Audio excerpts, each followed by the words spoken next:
Hola, en este capítulo veremos el derecho de acceso a la justicia y la necesidad de entender el enfoque diferencial e interseccional en la aplicación de este derecho.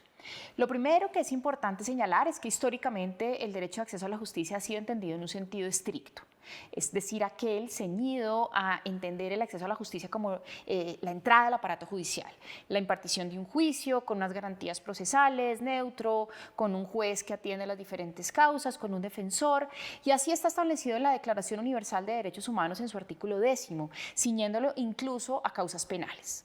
El Pacto Internacional de Derechos Civiles y Políticos también contempla esta definición, ciñéndolo igualmente al acceso al aparato judicial, literalmente a la llegada ante los jueces, el juicio, las garantías, etc. Y en el mismo sentido, en el orden regional, la Convención Americana de Derechos Humanos lo contempla en su artículo 8º y su artículo 25, señalando por qué es importante el acceso a la justicia, entendiendo con el juicio imparcial, previo, neutro, con garantías, pero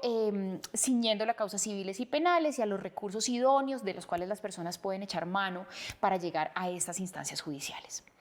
La Constitución Política de Colombia sigue la misma línea de la Declaración Universal, del Pacto, de la Convención Americana, y en varios artículos de su Constitución señala que el acceso a la justicia es esa posibilidad efectiva de llegar al aparato judicial, ser escuchado con unas pruebas y la emisión de un fallo neutro e imparcial. Sin embargo, el devenir histórico, el cambio en la forma en que las personas perciben los derechos, la apropiación de los derechos y la necesidad de materializar en la práctica el discurso de los derechos, ha llevado a que muchos autores hablen de la necesidad de entender la justicia en un sentido amplio. Es decir, que el acceso a la justicia no puede ser entendido simplemente como llegar al aparato judicial para esperar que se imparta justicia por una autoridad revestida de esta facultad, sino que el acceso a la justicia arranca mucho atrás. Arranca en el momento en el que el ciudadano es consciente de sus derechos, conoce sus derechos, los apropia, se empodera en la defensa de sus derechos en escenarios administrativos, políticos y, si es necesario, llega al aparato judicial. Esto quiere decir que el acceso a la justicia, como la llegada al aparato judicial, es el final de un camino que el ciudadano recorre en el conocimiento de sus derechos, en la apropiación de los mismos y, si es necesario, llegar al aparato judicial. Esto, por supuesto, implica una serie de retos para el Estado mismo, para las autoridades judiciales, administrativas, para las instituciones, para la sociedad civil y para la ciudadanía en general. Ejercicios de pedagogía en derechos, es decir, todo lo que desde las organizaciones sociales, la academia, las iniciativas pro bono se puede hacer para llegar a las comunidades, enseñar los derechos, contribuye no solamente a materializar el derecho de acceso a la justicia, sino a romper los círculos de desigualdad que se generan cuando las personas no conocen sus derechos y por ende no llegan al aparato judicial. No hay un concepto único de acceso a la justicia. En ese sentido, lo que hay es una serie de elementos que permiten intuir cómo un derecho no se queda en una carta, sino que se materializa. Es decir, que el derecho de acceso a la justicia tiene un plano conceptual y un plano práctico. En el plano conceptual, el acceso a la justicia es un derecho a través del cual las personas acceden a las instancias judiciales, un sentido más estricto, pero el sentido práctico del acceso a la justicia es ese sentido amplio. Es la materialización de un derecho que está en un catálogo, que no puede yacer allí, sino que tiene que hacerse realidad, y la forma de hacerse realidad es la adopción de todas esas acciones por parte del Estado, la ciudadanía, la sociedad civil, para que en conjunto se materialice algo que no puede simplemente ser algo contenido en el cuerpo constitucional. Entonces, no hay un concepto único, es una sumatoria de acciones para la materialización de los derechos y las garantías constitucionales. Tampoco es un concepto genérico, es decir, el acceso a la justicia en Colombia no es igual que el acceso a la justicia en Perú, en Ecuador, e incluso el acceso a la justicia en Bogotá no es el mismo que en los territorios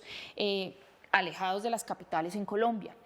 El concepto de acceso a la justicia se construye en función de las particularidades del contexto. Y por eso, cuando las autoridades administrativas, las autoridades judiciales o la ciudadanía en general adopta acciones para materializar el acceso a la justicia, lo debe hacer teniendo en cuenta las particularidades del contexto, y con esto me refiero a las necesidades de carácter social, legal, político, económico que rodeen al contexto en el que se produce. Y en tercer lugar, otro elemento importante es entender las medidas que se deben adoptar para materializar el acceso a la justicia, que tampoco son únicas y tampoco son genéricas. Y es allí donde aparece la necesidad del enfoque diferencial e interseccional. El entender las particularidades del contexto pasa por entender las calidades de la comunidad afectada, la tipología de sus derechos, el territorio, la lengua, el origen y muchas otras cosas que confluyen para determinar cómo se imparte justicia. La justicia en el sentido estricto, es decir, como derecho, es igual para todos y se predica de todos los estados garantizar que todas las personas accedan a la justicia en igualdad de condiciones. Pero la materialización de la justicia requiere medidas adoptadas en función de las particularidades de la comunidad o de las personas que requieran acceder a la justicia, es decir, requiere un enfoque diferencial, que se torna interseccional cuando la persona que acude a la justicia o que requiere materializar sus derechos no solo reúne una condición de vulnerabilidad, sino que confluyen varias. Es el ejemplo de la mujer en situación de discapacidad que es desplazada por la violencia. Son 3 causales de vulnerabilidad que confluyen y que cuando se vaya a adoptar medidas de protección de sus derechos deberá darse en función de las 3 causales y ahí aplica el enfoque diferencial interseccional, que son la base para entender el acceso a la justicia en un sentido no genérico, no plano y en atención a las particularidades. Para que esto se haga realidad, necesitamos desde las facultades de derecho introducir cambios en los currículos y en la forma de enseñar el derecho para que nuestros futuros jueces, operadores de justicia y funcionarios administrativos entiendan el concepto amplio de acceso a la justicia, entiendan la justicia social, es decir, ese enfoque de derechos humanos en la materialización de los derechos, y también entiendan el enfoque diferencial e interseccional. El cambio se debe producir desde las facultades de derecho, porque es de donde nacen nuestros futuros jueces, magistrados, funcionarios, pero también el cambio nace en la propia rama judicial, entendiendo la necesidad de implementar estos enfoques y entender que la ley no se aplica de manera idéntica ni se aplica de manera plana, sino que se aplica en función de las particularidades del contexto y de las necesidades de cada uno. Solo de esta manera, entendiendo el acceso a la justicia en sentido amplio, la justicia social, el enfoque diferencial interseccional y la necesidad de impartir justicia con un enfoque de derechos humanos, es como se garantiza realmente el derecho de acceso a la justicia.